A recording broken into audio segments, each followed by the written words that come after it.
அனைவருக்கும் வணக்கம். இன்றைக்கி வந்து 7/8/2024 புதன்கிழமை அன்னைக்கு Nifty index, bank Nifty index இது ரெண்டுமே சிபிஆர் இண்டிகேட்டர் யூஸ் பண்ணி எப்படி ட்ரேட் பண்ணுறது அப்படிங்கிறத பார்த்துடலாம். அதுக்கு முன்னாடி நேற்று வந்து யூஎஸ் மார்க்கெட் என்னாச்சு அப்படிங்கிறத பார்க்கும்போது டவ் ஜோன்ஸ் வந்து பார்த்திங்க அப்படின்னா ஒரு 0.76% வந்து ரைஸ் ஆகி தான் முடிஞ்சிருக்கு. அதோட நல்ல ரெக்கவரியாக இருந்துச்சு. ஆனால் ஈவினிங்காக முடியும் போது வந்து பார்த்திங்க அப்படின்னா ஒரு நல்ல ஃபால் அப்படிங்கிறது வந்துருச்சு. உங்களுக்கு சார்ட்டை பார்த்தாலே தெரியும். அதே மாதிரி S&P 500 same price action pattern தான் வந்து போட்டிருக்கான். ஒரு டெய்லி சார்ட்டில் எடுத்து பார்த்தீங்க அப்படின்னா நல்ல ஒரு ரைஸ் வந்திருக்கு. பட் க்ளோஸ் ஆகும்போது செல் ஆஃப் ஆயிருந்துச்சு. பட் ஸ்டில் 1% பாசிட்டிவாக முடிச்சிருக்கான். நாஸ்டாக்குமே வந்து பார்த்தீங்கன்னா 1% பாசிட்டிவாக தான் முடிச்சிருக்கான்.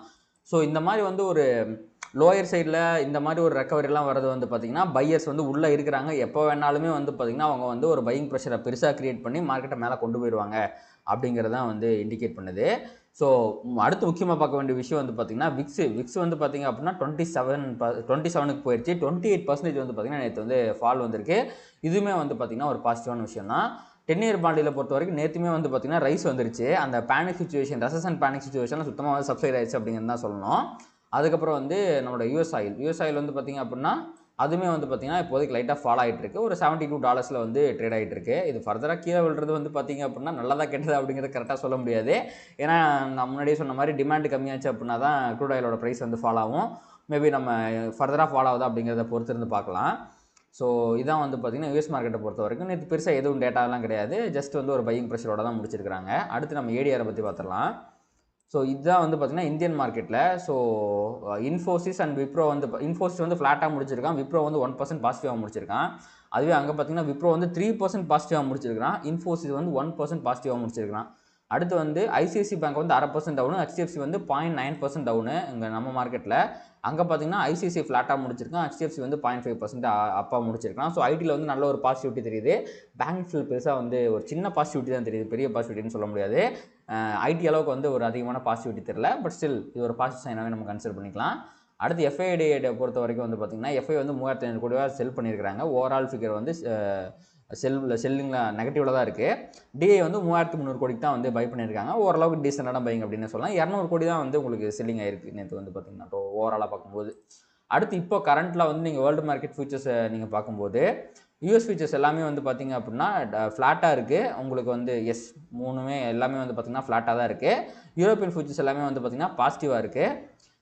இங்கே பாருங்கள், தைவான் வந்து உங்களுக்கு வந்து டாபிக்ஸ் வந்து இதுவுமே ஜப்பானில் ட்ரேட் ஆகிறது தான் 9% அப்பில் இருக்குது. நிக்கி வந்து பார்த்திங்கன்னா 2% வந்து அப்பில் இருக்குது.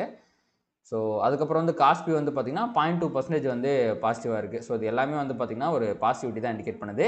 யூஎஸ் மார்க்கெட் மட்டும் வந்து பார்த்திங்கன்னா லைட்டாக ஃப்ளாட்டாக இருக்குது. அண்ட் நான் இன்றைக்கி 7:30 வந்து பார்த்திங்கன்னா பேங்க் ஆஃப் ஜப்பானோட வைஸ் பிரசிடென்ட் வந்து மீடியாவை அட்ரஸ் பண்ணுறாரு. அவர் பாசிட்டிவாக பேசுகிற பட்சத்தில் இன்னுமே ஒரு ரேலி வந்து ஜப்பான் மார்க்கெட்டில் எதிர்பார்க்குறான். அது குளோபல் இண்டியூஸ்டு ரேலியாக மாதிரி எல்லா மார்க்கெட்லேயுமே வந்து பார்த்திங்கன்னா ஒரு பாசிட்டிவிட்டி வந்து ஸ்பில் ஓவர் ஆகிறதுக்கு எல்லா வாய்ப்புகளுமே இருக்கா, நம்ம பொறுத்து வந்து பார்ப்போம். அடுத்து வந்து இப்போதைக்கு வந்து கிஃப்ட் நிஃப்டி வந்து என்ன பண்ணுறான் அப்படிங்கிறத பார்ப்போம். கிஃப்ட் நிஃப்டி வந்து பார்த்திங்கன்னா ஒரு 120 பாயிண்ட்டுக்கு பக்கமாக கேப் அப் காமிச்சிருக்கிறான். நேற்று இந்த மாதிரி தான் கேப் அப் ஆச்சு. ஆனால் அதுக்கப்புறம் வந்து அந்த கேப் அப் வந்து ஃபுல்லாக வந்து மத்தியானத்துக்கு மேலே ஃபாலோ ஆகி கீழே போயிடுச்சு. ஸோ இன்றைக்கி என்ன ஆக போகுது அப்படிங்கிறத நம்ம பார்க்கணும். ஸோ அதுக்கு முன்னாடி நம்ம வந்து ப்ரைஸ் ஆக்ஷன் என்ன சொல்லுது அப்படிங்கிறத பார்த்தரலாம். நேற்று நிஃப்டியோட ப்ரைஸ் ஆக்ஷன் என்னாச்சு அப்படிங்கிறத பார்க்கலாம். ஸோ நீங்கள் சிபிஆர்லாம் போடாமல் பார்த்தாலே உங்களுக்கு கிளியராக தெரியும். முந்தானேத்து வந்து எந்த இடத்துல செல் ஆஃப் வந்துச்சோ கிட்டத்தட்ட அதே இடத்துல தான் நேற்றும் செல் ஆஃப் வந்திருக்கு. ஸோ இந்த 24,380 இந்த 350 380 இந்த ரேஞ்ச் வந்து பார்த்திங்கன்னா மிகப்பெரிய ரெசிஸ்டன்ஸாக மாறப்போகுது. அந்த இடத்துல வந்து பார்த்திங்கன்னா உங்களுக்கு போன தடவை ஒரு விர்ஜின் சிபிஆர் வேறு இருந்துச்சு. இப்போ அந்த இடம் தான் வந்து பார்த்திங்கன்னா பெரிய முட்டுக்கொட்டையாக இருக்க போகுதுன்னு நினைக்கிறேன். ஸோ நேற்றுமே வந்து பார்த்திங்கன்னா ஒரு பெரிய செல் ஆஃப் வந்து ப்ரைஸ் வந்து சிபிஆர் கீழே தான் முடிஞ்சிருக்கு. ஸோ மோஸ்ட்லி இன்றைக்கி ஒரு வைடு சிபிஆர் வர்றதுக்கு எல்லா வாய்ப்புகளும் இருக்குது. கரெக்டாக வந்து ஒரு அவுட் சைட் சிபிஆர் வந்து வந்திருக்கு. அவுட் சைட் சிபிஆர் வருதுன்னா மார்க்கெட் கன்சாலேட் ஆக போகுது அப்படிங்கிற மாதிரி அர்த்தம். ஸோ இப்போ வந்து பார்த்திங்கன்னா ஒரு 100-120 பாயிண்ட் வந்து அவன் கேப் அப்பில் ஓப்பன் ஆகணும் அப்படின்னா கரெக்டாக சிபிஆருக்கு உள்ளே தான் ஓப்பன் ஆக போகிறான். ஓப்பன் ஆனதுக்கப்புறம் வந்து பார்த்திங்கன்னா அவன் கீழே போக போகிறான்னா மேலே போக போகிறானா அப்படிங்கிறது தெரியல. பட் இன்றைக்குமே இந்த பாயிண்ட்டை போய் அவன் தட்டுறான். இன்றைக்கி 24,350க்குலாம் போகிறான் அப்படின்னா கண்டிப்பாக அது பிரேக் அவுட் ஆகிறதுக்கு எல்லா வாய்ப்பு இருக்குது. ஏன்னா ஒரு இடத்த ப்ரைஸ் வந்து திருப்பி அந்த இடத்துக்கு போய் வந்து டச் பண்ணுது அப்படின்னா அது வந்து வீக்கர் ரெசிஸ்டன்ஸாக மாறிடும். அது சப்போர்ட்டாக இருந்தாலும் சரி, ரெசிஸ்டன்ஸாக இருந்தாலும் சரி, அது வீக் ஆயிரும். ஸோ தட் அதை வந்து பிரேக் பண்ணுறது ரொம்ப ஈஸியாயிரும். ஸோ முந்தா நேற்றும் போயிருக்கான், இன்றைக்கும் போனான்னா கண்டிப்பாக அது பிரேக் அவுட் ஆகிறதுக்கே நிறைய வாய்ப்புகள் இருக்குது. ஆனால் கீழே போகும்போது வந்து பார்த்திங்கன்னா அதே மாதிரி தான் உங்களுக்கு இந்த ப்ரீவியஸ் டே லோ இருக்குது பார்த்தீங்களா, இந்த இடம் வந்து ஒரு நல்ல சப்போர்ட்டாக இருக்கும். இன்றைக்கி கீழே போனாலும் சரி மேலே போனாலும் சரி பிரேக் அவுட் அப்படிங்கிறது உறுதி. அவன் எந்த சைடு போகிறான் எந்த டேரெக்ஷனில் போகிறான் அப்படிங்கிறத பொறுத்து இருந்து பார்க்கணும். பட் வைடு சிபிஆரை பொறுத்த வரைக்கும் அவன் கன்சால்டேட் தான் ஆகணும். மோஸ்ட்லி வந்து பார்த்திங்கன்னா ப்ரைஸ் வந்து இந்த R1க்கும் இந்த S1க்கு இடையில் வந்து கன்சால்டேட் ஆகிறதுக்கு வந்து வாய்ப்பு இருக்குது. நீங்கள் வந்து இந்த R1 தாண்டினாலோ இந்த S1 தாண்டினாலோ புல்லிஷாக வந்து மாறிடலாம். ஆனால் என்ட்ரி அப்படிங்கிறத நீங்கள் எப்போ எடுக்கணும் அப்படின்னா, இந்த மார்க்கெட் வந்து இந்த ப்ரீவியஸ் டே ஹை இருக்குது பார்த்தீங்களா, அதாவது இந்த 24,386 தாண்டினா தான் நீங்கள் என்ட்ரி அப்படிங்கிறது எடுக்க முடியும். ஏன்னா ஆல்ரெடி ப்ரைஸ் இந்த ரிவர்ஸ் ஆயிருக்கு. அதெல்லாம் தாண்டி ஒரு புல்லிஷான க்ளோஸ் வச்சா மட்டும்தான் உங்களுக்கு என்ட்ரி அப்படிங்கிறது கிடைக்கும். இல்லைனா வந்து என்ட்ரி எடுக்க முடியாது. ஏன்னா வைடு சிபிஆர்னா வந்து பார்த்திங்கன்னா மோஸ்ட்லி மார்க்கெட் கன்சால்டேட் தான் ஆகும். அதுக்கான வாய்ப்புகள் தான் இருக்குது. அதனால தான் உங்களுக்கு வந்து நீங்கள் மோஸ்ட்லி ரிவர்சல் ட்ரேட் பார்க்குறது தான் வந்து கரெக்டாக இருக்கும். அதாவது S1 reversal, CPR reversal, previous day high reversal, R1 reversal, இந்த மாதிரி ரிவர்சல் ட்ரேட் தான் வந்து பார்த்திங்கன்னா ஹை ப்ராபபிள் ட்ரேடாக இருக்கும். நிஃப்டிலையுமே அதுதான் ஹை ப்ராபபிள் ட்ரேடாக இருக்கும். அடுத்து வந்து பேங்க் நிஃப்டியை பார்த்திங்க அப்படின்னா முதல்ல நேற்று சிபிஆர் பார்த்துடலாம், அதுக்கப்புறம் இன்றைக்கி சிபிஆருக்கு வருவோம்.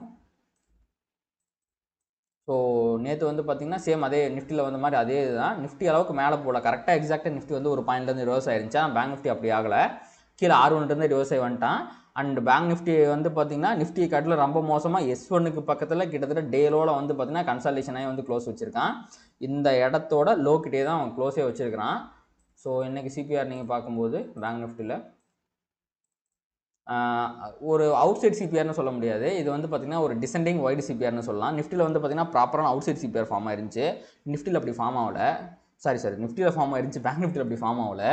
ஸோ இதுக்கப்புறம் வந்து பார்த்திங்கன்னா இன்றைக்கி வந்து ப்ரைஸ் ஆக்ஷன் எப்படி இருக்கும் அப்படின்னா சேம் நம்ம நிஃப்டிக்கு சொன்ன அதே தான், ரிவர்சல் ட்ரேடை தான் நம்ம பார்க்கணும்.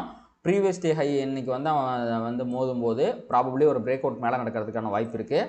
அதே மாதிரி ப்ரீவியஸ் டே லோ தாண்டியும் அவன் கீழே போகும்போது அவன் கீழே போகிறதுக்கான வாய்ப்பு இருக்குது. பட் வைடு சிபிஆர் அப்படிங்கும்போது மோஸ்ட்லி வந்து எக்ஸ்பெக்டேஷன் வந்து கன்சால்டேஷன் தான்.